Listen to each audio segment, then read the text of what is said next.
And hello and welcome back. My name is Charlotte Crosswell. I'm Chief Executive of Innovate Finance, and I'm delighted to be moderating this session on navigating the storm, leadership lessons for 2021. It'd be interesting to see what would have happened if we'd done this a year ago. And what a great lineup of speakers we have today to join us. Firstly, Glen, the Economic Secretary to the Treasury, Staley, Group Chief Executive of Barclays, and Mike Wells, Group CEO and Executive Director of Prudential. Thank you all for joining us today. So we're going to go crack straight in. I think it's a wide agenda, and I know that a lot of people are very interested in hearing from you all. 2020, it's been a challenging year, which may be an understatement of the century. Could you just talk a little bit about how you and your organisations have approached this? Mike, perhaps if I come to you first. Well, I think we were fortunate. We had some work, in progress, particularly around our digital health platform that we'd had about a year and a half's worth of time and capital invested in, and it was ready to go. We launched it in November of last year, so that was, in some ways, well timed. And we had just completed about 8 months earlier a global update of our technology platforms, which, I think one of the things you've seen with COVID is it favors established infrastructure, established firms, established relationships. And so, we've leaned very heavily on those.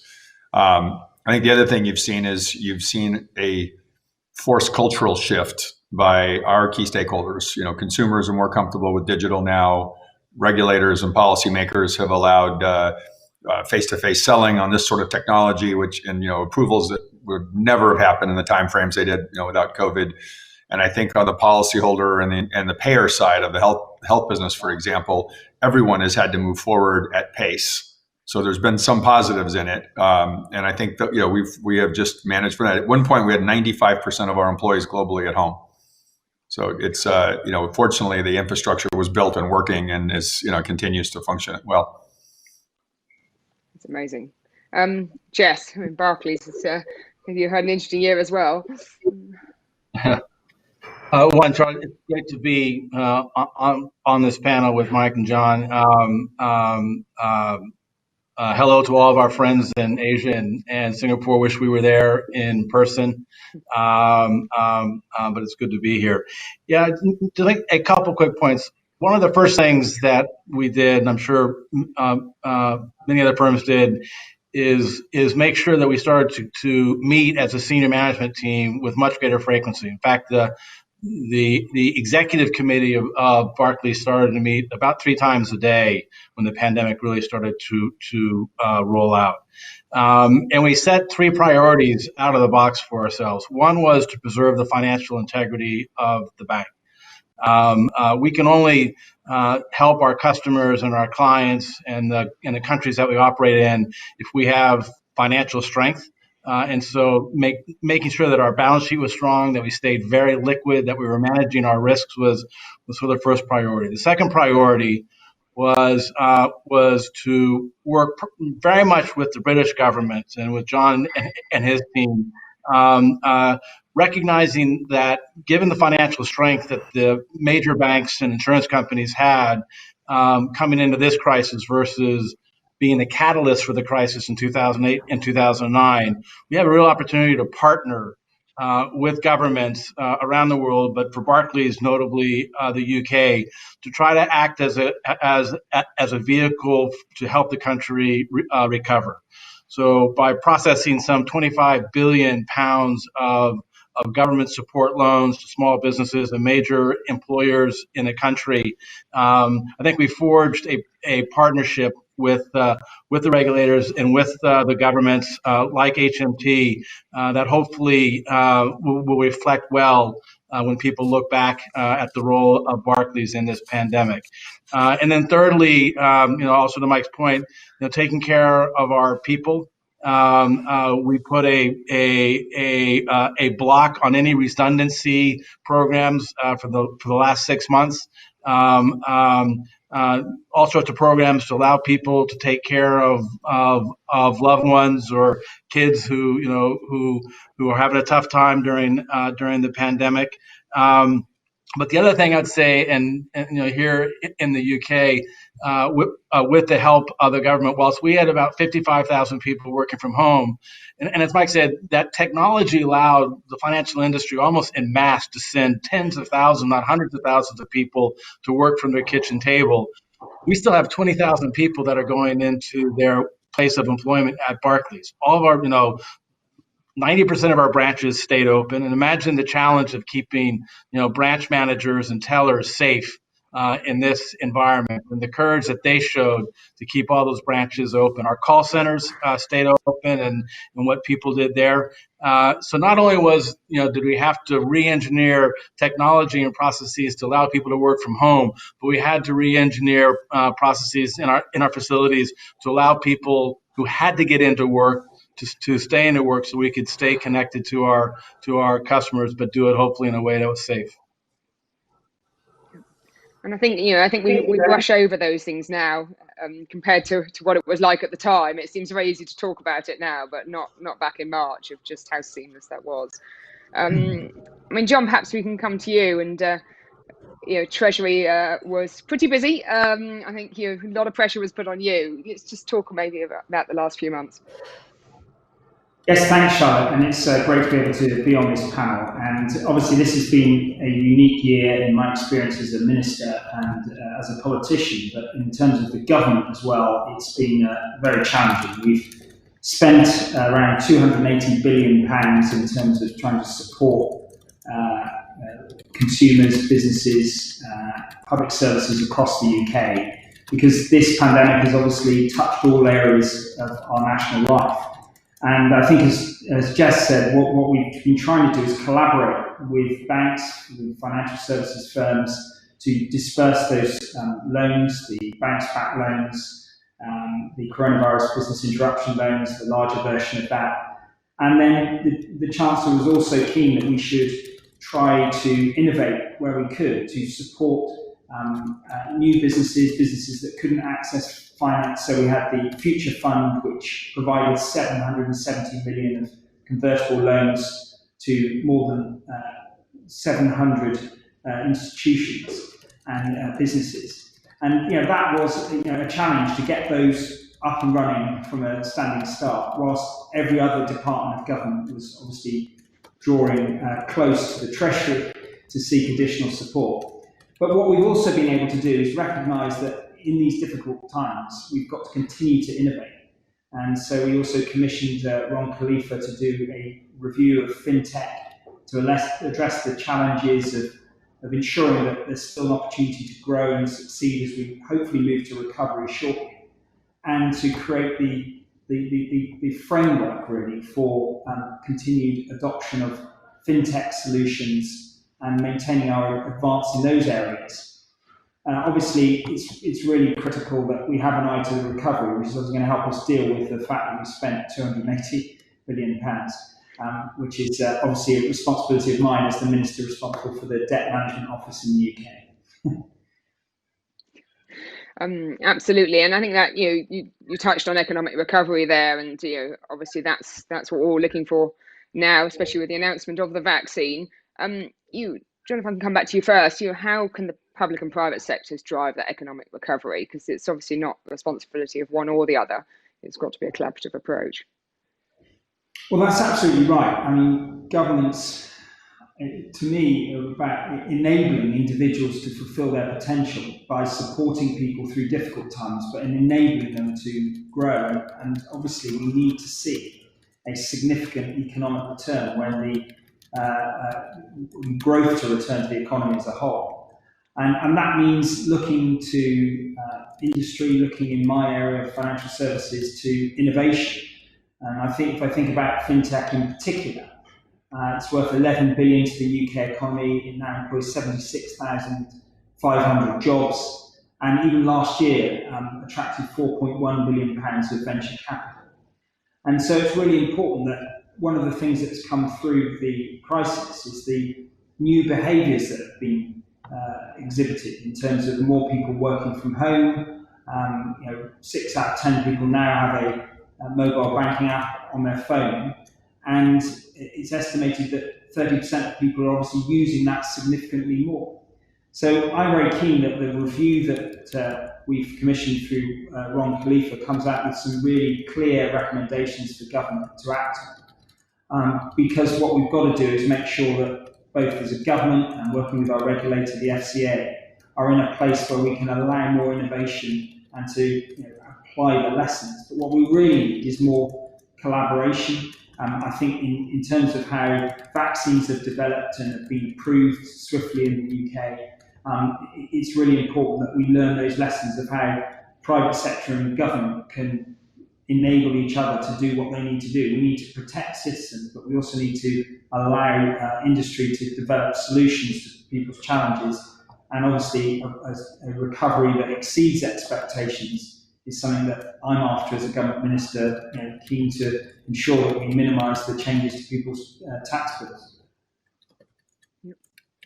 I mean, Mike, John obviously touched on health there and the vaccine. Can we just talk about obviously your work? I know in Asia that's considerable on the impact of health and how that helps drive the economic recovery.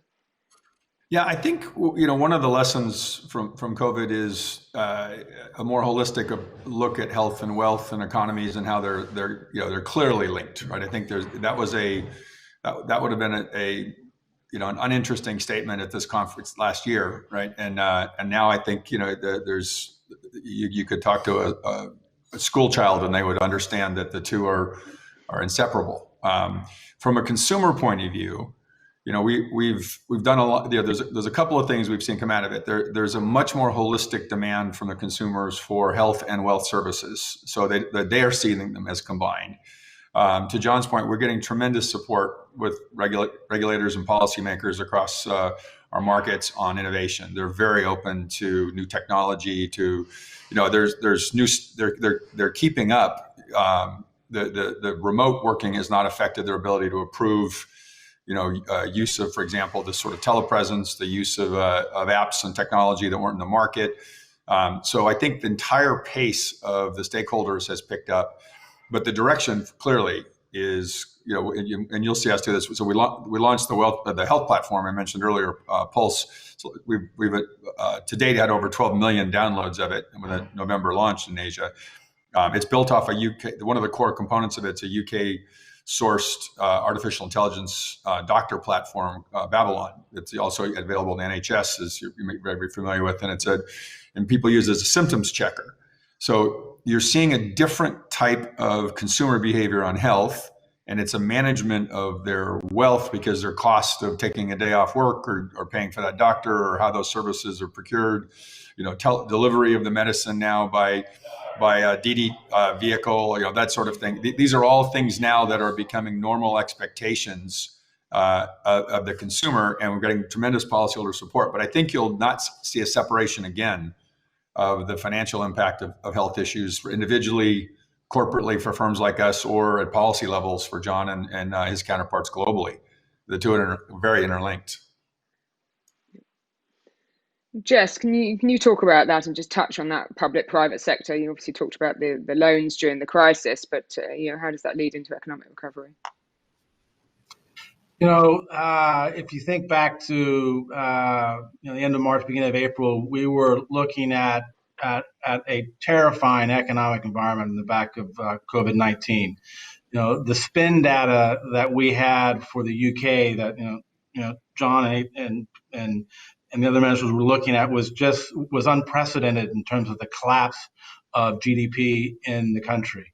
As I said before, the economic crisis tsunami created by pandemic 19 was really only met by an equal force in how robust the fiscal and monetary response was. And in terms of borrowing at the British government level and putting that liquidity back into the system, extending loans to small businesses and large employers, it was an amazing response, all the way to the Bank of England, whose balance sheet grew well more than twice what it was at the height of the financial crisis in 2009. And the amount of liquidity that was injected into the global financial markets, again, was just to an unprecedented level. And then Barclays, for its part, in the last 6 months, we were a lead manager underwriter on over $1 trillion worth of debt issued by sovereigns and corporates. And if you look at markets all around the world, what they are hitting almost historic highs. You had the highest appreciation in the Russell 2000, mid-cap index in the history of that index, which dates back all the way back to the 1980s. So the amount of liquidity that's been put into the system to allow economies to get back on their feet, hopefully on the back of the news that we have now on the vaccine, is very encouraging. And I think we all learned a lot of tough lessons in the last financial crisis. I think how governments and financial institutions have responded in this crisis will be a lot of good lessons that we should remind ourselves when the next crisis hits us down the road. In terms of technology, like everyone said, we've all been amazed at what we can accomplish because of what technology has done. And just like Mike said, Barclays continues to invest in our technology platforms, and partnering with fintech is a big part of this. During the midst of this crisis, we launched what's called digital receipts. We have about 9 million users of our mobile banking app. You walk into a store, you buy something, rather than getting a paper receipt. When you make your payment, the receipt goes immediately onto your mobile app on your iPhone, and is there to be used later. That was based on a technology of a fintech company called Flux.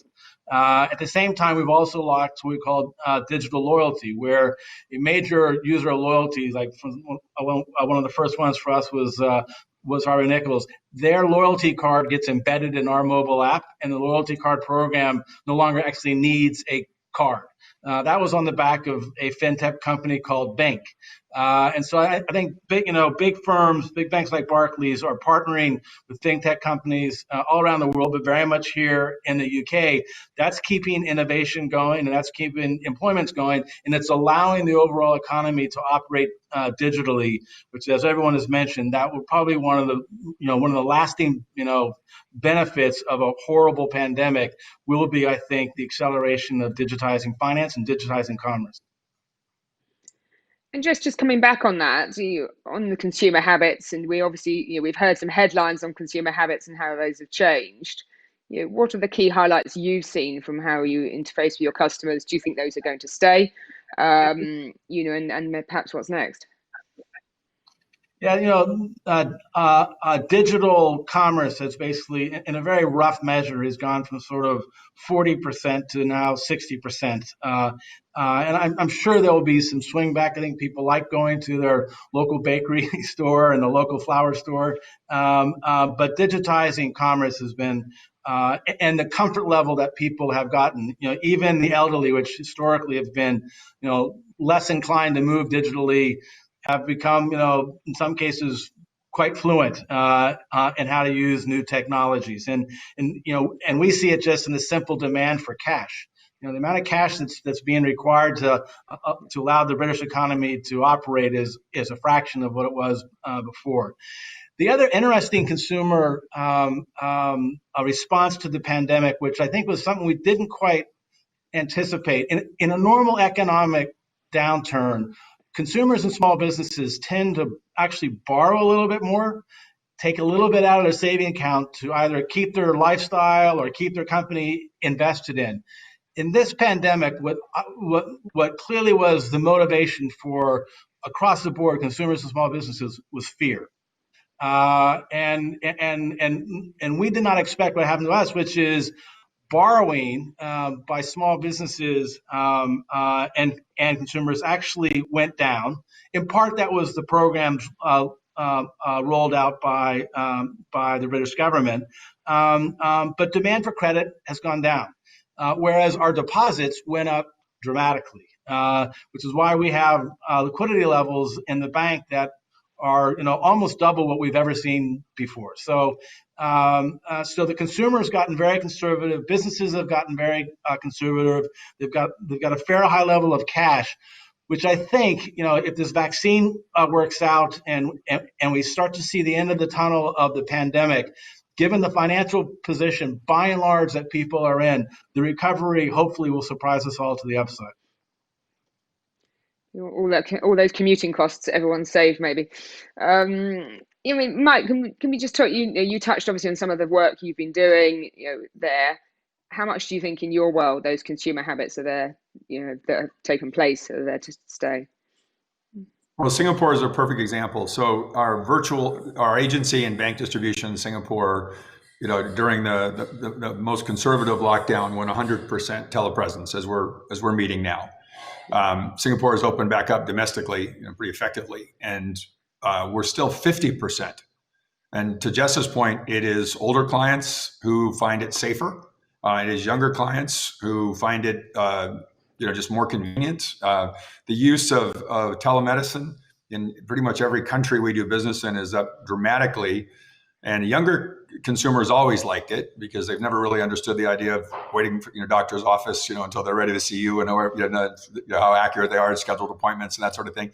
But the breadth of consumers across different age bands now, I think that's a good first step before they go see someone in person.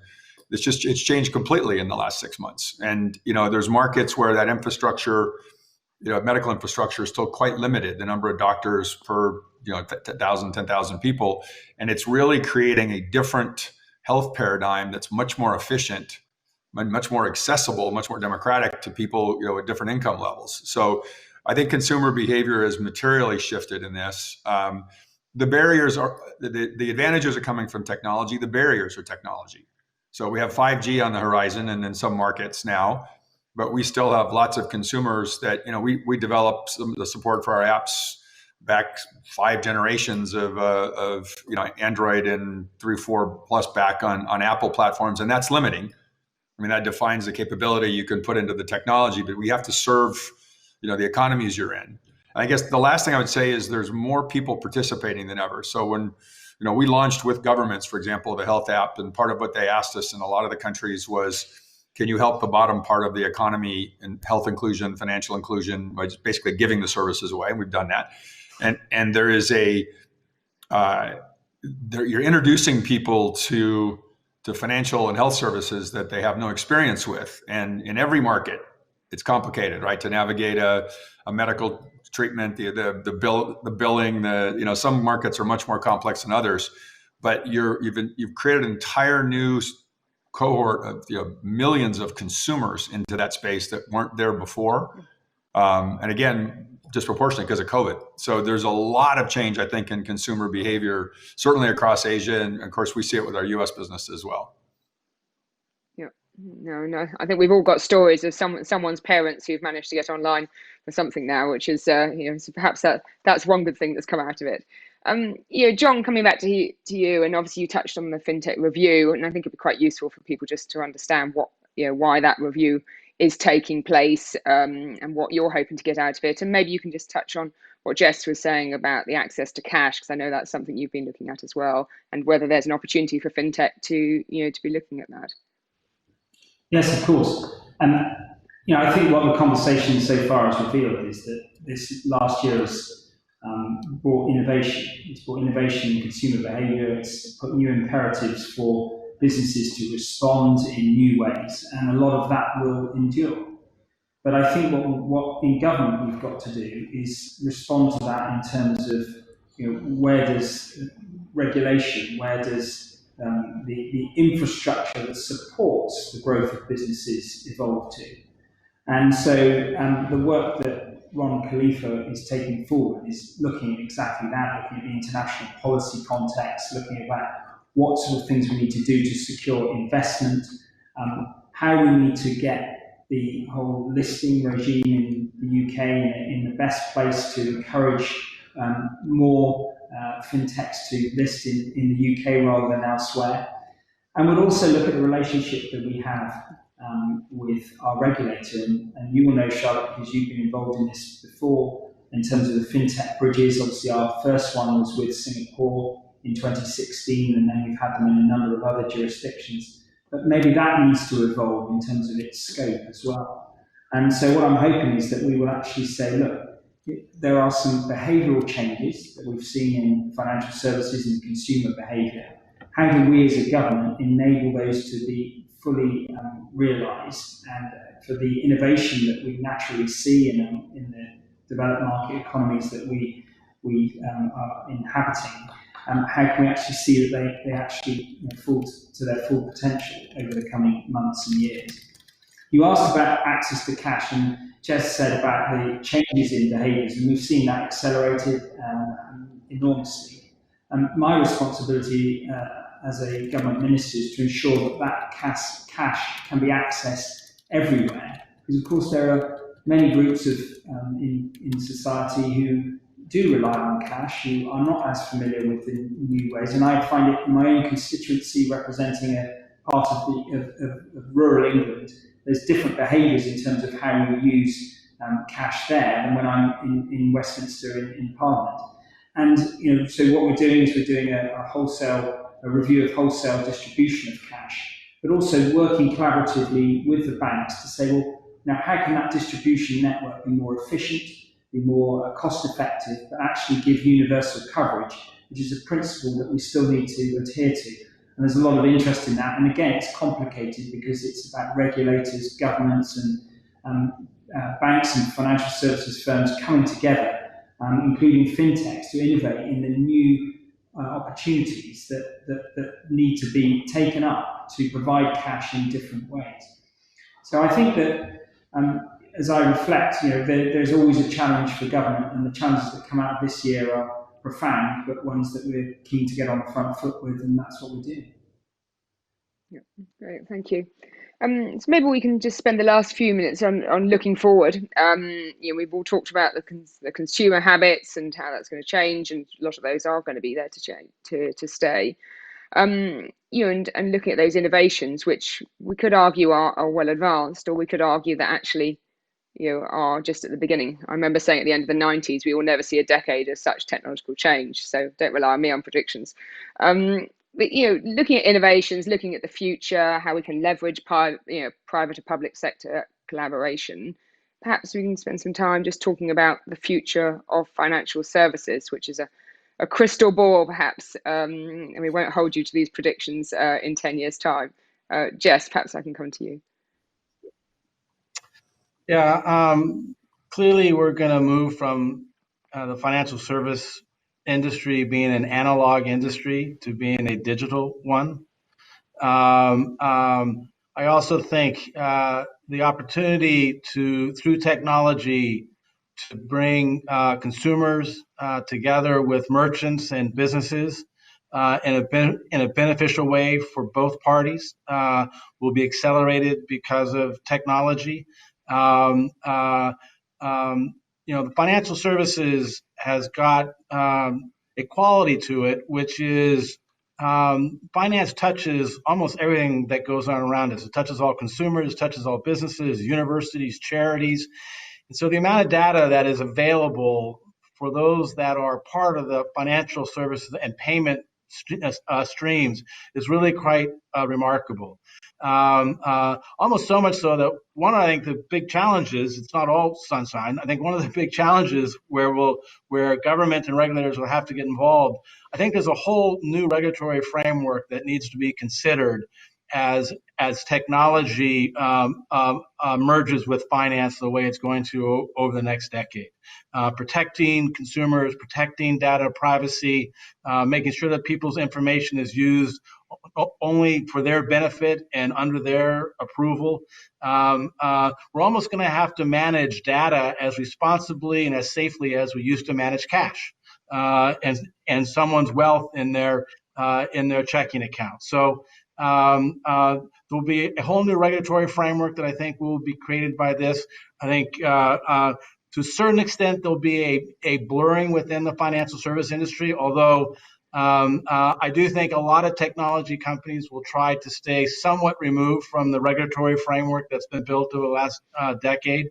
But we're very excited about where we are. I think the relationships, as Mike was talking about, with regulators has gotten to a really constructive level during this pandemic.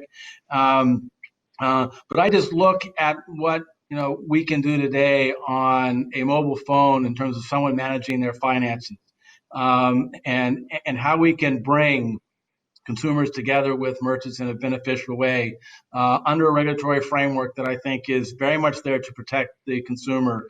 The future is fascinating, and I wish I understood code as well as my two young daughters do. Then I'd feel much more confident in my role. But there is so much going on. Well, hopefully that will all be done by AI, and you won't need to. But I'm with you on that one. Mike, let's turn to you. Private collaboration, public sector collaboration, or how do you see the way forward? Yeah, it has to be both. The challenge is, and just take our major areas, health and retirement savings. They're too great for a single solution. Singapore is a great example. A very well developed health sector, very well developed pension, model at the government, but supplementals on both are key from the private sector. Personal savings are a part of that. But I think you're going to see a number of changes. So to Jess's point on regulation, in our world, in Asia, there is still, it's by country regulation. So even though, and this will define the limits of some of the capability. Let's go back to telemedicine for a second. A doctor may not be licensed across border. Who owns their medical history varies by country. And our ability to give that information, again, we don't see the actual health data, but we have the aggregated levels of it.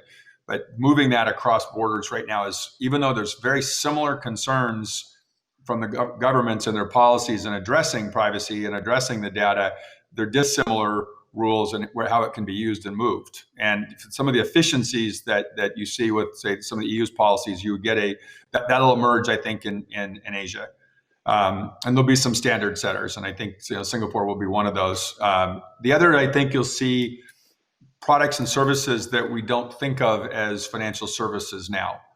So, some of the Chinese insurers tried some very interesting things where, if you're late for, insuring if you're late for a meeting, insuring if your flight's late, you can get a coffee or a cocktail, right? And they are entertaining, just as laughing. I did too. I've been in the airport when the little song plays when somebody's got a drink because their flight's late, and they're sitting in a lounge where the drinks are free, and you think to yourself, like, this is borderline gambling, but okay, I got it.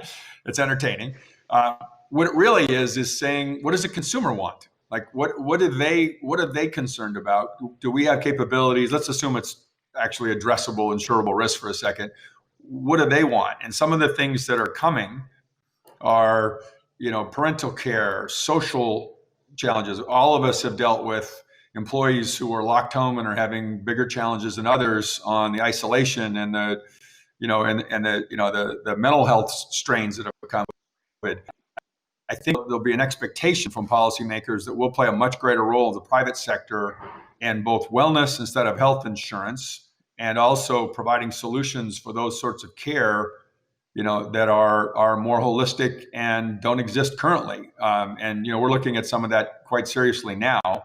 But it's a blurring of individual historic products to a more individual consumer-centric holistic solution. I think that's now. That's not 5 years out. We'll be talking about specifics, I think, this time next year at this conference. Yeah, and I presume you're seeing just an incredible change already in Asia, that perhaps we're going to be following that in Europe. I mean, everyone I talk to says the next big change is in insurance and insurtech. Do you think that's right? I do. I think it's the consumer base, for one. You have a different expectation. Consumers, again, step outside of Singapore for a second. Most Asian consumers fund their own retirement and fund their own healthcare. Right. So the efficiency of that healthcare and that experience is, they have a lot of skin in the game. They're very motivated. It's also, the markets tend to have a high use of mobile technology, even at different, very low income levels in some of the sectors. So there's some of the efficiencies we've been talking about in this panel play naturally to the structural demand in the market and play naturally to the consumer preference. I think the States is interesting. We don't provide health insurance. We're one of the largest providers of health insurance in Asia. We're not in the business in the U.S. But what you've seen is a huge spike in telemedicine in the U.S. Because, again, the consumers like it. It adds capacity. I have an old friend who's just about to retire as a doctor. He hated practice management when it was added by his hospital to make his checkup more efficient and things. But he now loves telepresence, talking to his clients, because he can see, he can talk to 10 an hour and make sure they're okay, and he gets a visual interaction with them that he likes much. So, like, again, all of the stakeholders in the health ecosystem are moving, and because they've had to.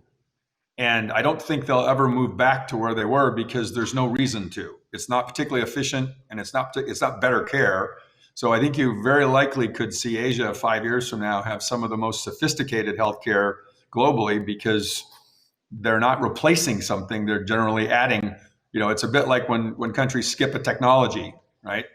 You're getting that sort of effect in a lot of the markets we do business, and it's. And there's certainly a catalyst with COVID to, for the governments and private sectors to invest heavily in that move.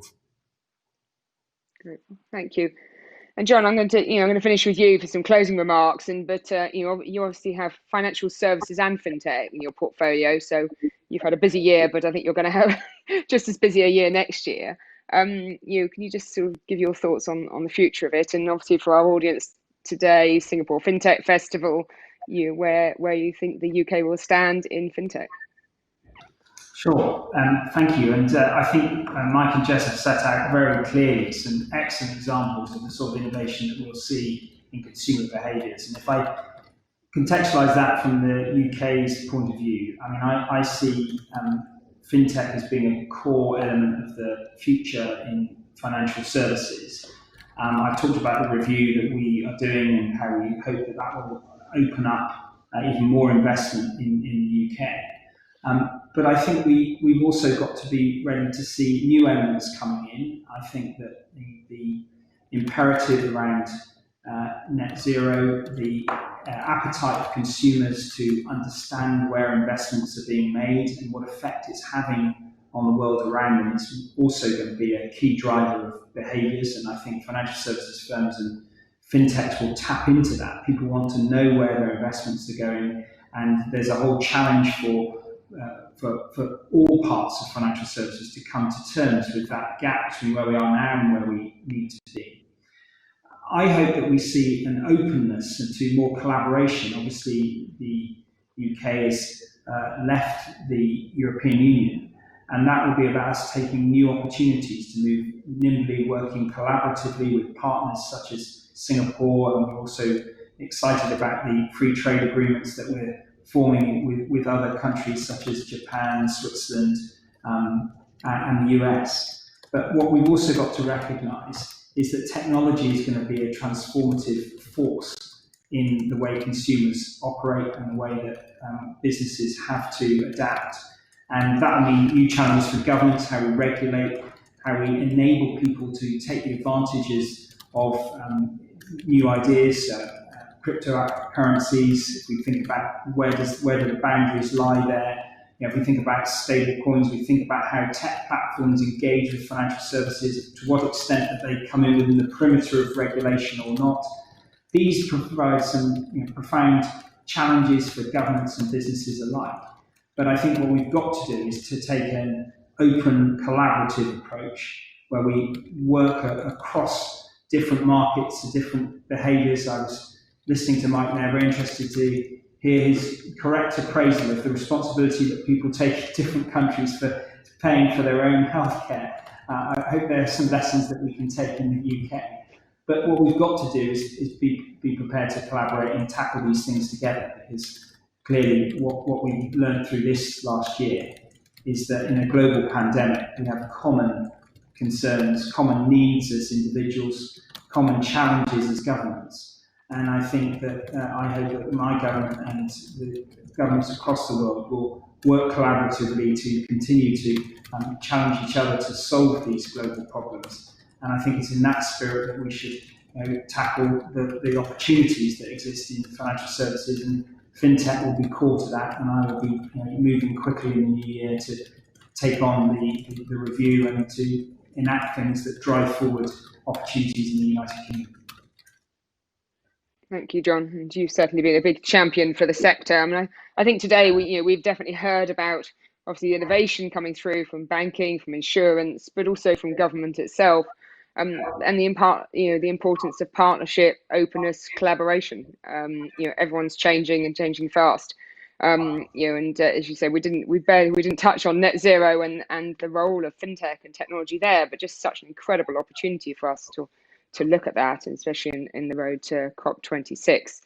I just wanted to say thank you so much, Economic Secretary John Glen, Jess Staley, CEO of Barclays, Mike Wells, CEO of Prudential.